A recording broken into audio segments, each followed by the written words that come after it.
Skill development case పెట్టినారని మీరు అంటున్నారు. మరి ఆ కేసు పెట్టినప్పుడు భార్యాభర్తలు ఇద్దరు కదా, భార్యాభర్తలు ఇద్దరు అయినప్పుడు వాళ్ళిద్దరు వ్యాపారస్తులే కదా, వాళ్ళిద్దరు కూడా ఒక ప్యాలెస్ కట్టుకున్నారు కదా ఇక్కడ హైదరాబాద్ లో. ఆ ప్యాలెస్ లో వాళ్ళు కూర్చొని రాజకీయాలు చేసింటారు కదా. ఆ రాజకీయాలు చేసినప్పుడు మరి ఆయమను కూడా ఇరికేయచ్చు కదా.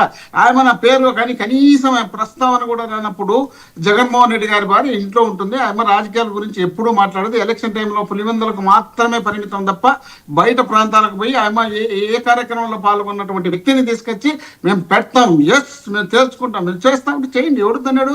మీ ఇళ్ళలో కోడలు లేరా? మీ ఇళ్ళలో కూతురు లేరా? మీ ఇళ్ళలో భార్యలు లేరా? చూద్దాం పెట్టండి. 4 ఏళ్ళు 3 ఏళ్ళు పెడతారు. ఆ తర్వాత మీ ఇళ్ళలో వర్షం పెట్టి మేము పెడతాం. అందరి ఇళ్ళలో అందరి ఆడవాళ్ళను మేము పెట్టేప్పుడు మీ నాయకుల భార్యలు కూడా ఉన్నారు కదా, మీ నాయకుల చెల్లెళ్ళు ఉన్నారు కదా, మీ నాయకుల కూతుర్లు ఉన్నారు కదా, కోడళ్ళు ఉన్నారు కదా, వాళ్ళందరినీ తీసుకొచ్చి పెట్టేప్పుడు అప్పుడు ఎట్లుంటుందో తెలుస్తుంది. ఇప్పుడు తెలియదు. ఇప్పుడు ఏమంటే చిన్న చిన్న మోహన్ రెడ్డి గారు మీరు అదే పందాలో మారితే ఇంకెవరితో ఏం మారాలి చెప్పండి. మోహన్ రెడ్డి గారు మీరు కూడా అదే పందాలో మారితే ఎలా చెప్పండి. నేను ఆయనకి అదే చెప్తున్నాను. ఇప్పుడు మేము అదే చేస్తున్నాం. రాజకీయాల్లో ఉన్నప్పుడు రాజకీయంగా కుటుంబ సభ్యులనా ఇప్పుడు మీరు చెప్పినప్పుడు ఆయన కాంప్రమైజ్ అయితే నేను మాట్లాడినాం. మీరు చెప్పినప్పుడు ఆయన కాంప్రమైజ్ కాలే, తేల్చుకుంటాము అంటున్నాడు. తేల్చుకుంటామన్నప్పుడు ఏమర్థం? ఆయన తెలుగుదేశం పార్టీ అధికార ప్రతినిధే కదా, ఆయన మామూలుగా వచ్చినటువంటి వ్యక్తి కాదు కదా. అలాంటి వ్యక్తి మాట్లాడినప్పుడు దానికి బాధ్యతగా మేము చెప్పాల్సిన బాధ్యత మాకుంది కదా.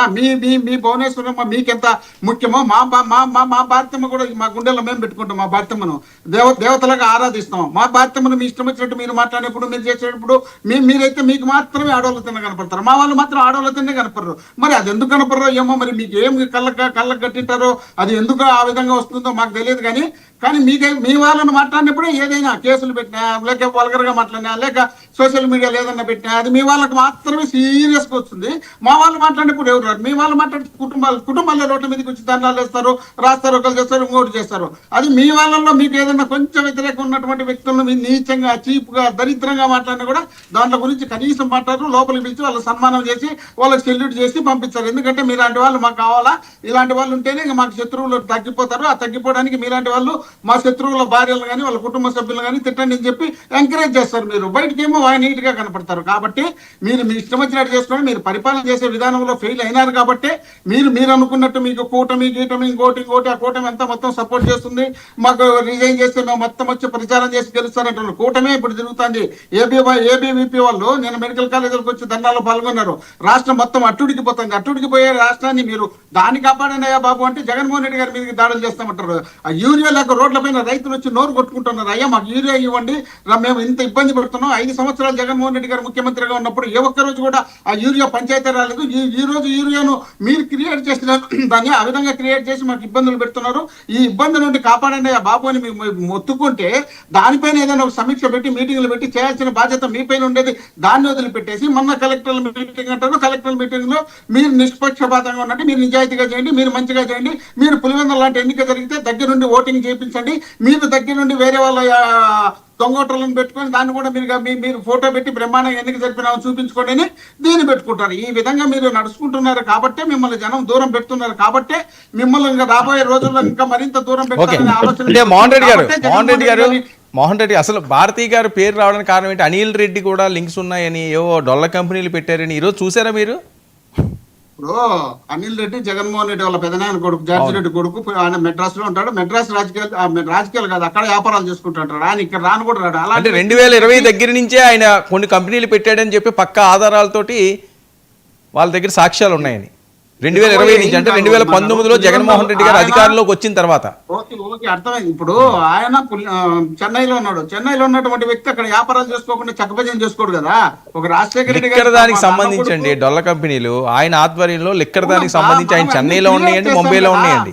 మనము ఎవరెవరు ఏమేమి తప్పులు చేసినారనడానికి మన దగ్గర ఏ ఆధారాలు లేకపోయినా క్రియేట్ చేసి చెప్తాం కదా. సిట్టే కదండి, కాదండి. ఇప్పుడు చెప్పేవన్నీ కూడా బయట పెడుతున్న ఆధారాలన్నీ కూడా సిట్టు, ఈడీఏ వాళ్ళు. సిట్టు మన చేతుల్లో సిట్ అంటుంది, స్టాండ్ ఉంటుంది. మనకు తెలియదు ఏముంది. సిట్టు మన చేతిలో లేదు. మన సిట్ అంటే సిట్టు, స్టాండ్ అంటే స్టాండ్. పెట్టచ్చు, రేపు మీ మీద పెట్టచ్చు, మన నా మీద పెట్టచ్చు. ఈడీ కూడా అంతేనా? ప్రసాద్ గారి మీద పెట్టచ్చు. కాదండి, ఈడీ కూడా అంతేనా? ఈడీ కూడా యాయి రాలేదు, ఈడీ రాలే, ఇంకా సిబిఐ రాలే, ఏసీబీ రాలే, అవన్నీ మనం క్రియేట్ చేసి మాట్లాడుతున్నాం కానీ అవన్నీ వచ్చినప్పుడు చూద్దాం. ఏంటి రావడం అండి, ఆల్రెడీ వాళ్ళు ఎంటర్ అయ్యారండి, ఎంటర్ అయ్యారు, తనిఖీలు చేస్తున్నారు వివిధ రాష్ట్రాల్లోని. చేసిన తర్వాత జరిగింది. సరేనబ్బా, మీకు ఈడీ మీరు కోట ఇప్పుడు వర్మ గారు ఈడీ ఆల్రెడీ వచ్చిందండి, ఈడీ ఆల్రెడీ వచ్చింది. మీరు ఎన్నికల కమిషన్ చేతిలో పట్టుకొని కేంద్రం మీ కూటమి ద్వారా మీరు ఆడించినటువంటి ఆట ఆడించినటువంటి పెద్ద మనుషులు మీరు ఈడీనో సిబిఐ రాలేదు, అదే పెద్ద కష్టం కాదు, అది కూడా వస్తుంది. వచ్చే వచ్చిన తర్వాత ఏం చేస్తుందో చేయని చూద్దాం, అది కూడా చూద్దాం. మేమేం ఇక్కడ భయపడి పారిపోయే పరిస్థితుల్లో దేనికైనా రెడీగా ఉంటాం. 16 నెలలు జైల్లో పెట్టినప్పుడు ఆ రోజే చూసుకొని వచ్చినాడు. ఈ రోజు మీరు పెడతామంటే భయపడి పారిపోయే పరిస్థితుల్లో లేము. మీలాగా ఒక రోజు అరెస్ట్ అంటే వణికిపోయి జ్వరం వచ్చి జ్వరం వచ్చిన వాళ్ళతో ముడుచుకొని కూర్చునే పరిస్థితుల్లో మేము లేము.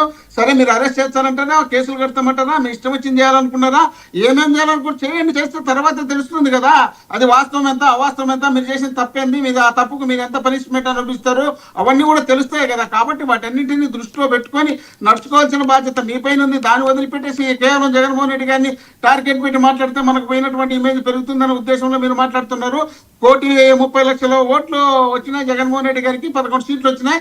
ప్రతిపక్ష స్థానం రాలేదని చెప్పి, అధికారం అసెంబ్లీకి రాలేదని చెప్పి మా సోదరుడు చెప్తున్నాడు. అవును, మీరు 1,30,00,000 ఓట్లు వచ్చినప్పుడు అంతమంది ఓట్లు జగన్మోహన్ రెడ్డి గారికి సపోర్ట్ చేసినప్పుడు 40% ఓట్లు వచ్చినప్పుడు జగన్మోహన్ రెడ్డి గారి ప్రతిపక్ష స్థానం పక్కన పెడితే కనీసం ఏమని రావాలా?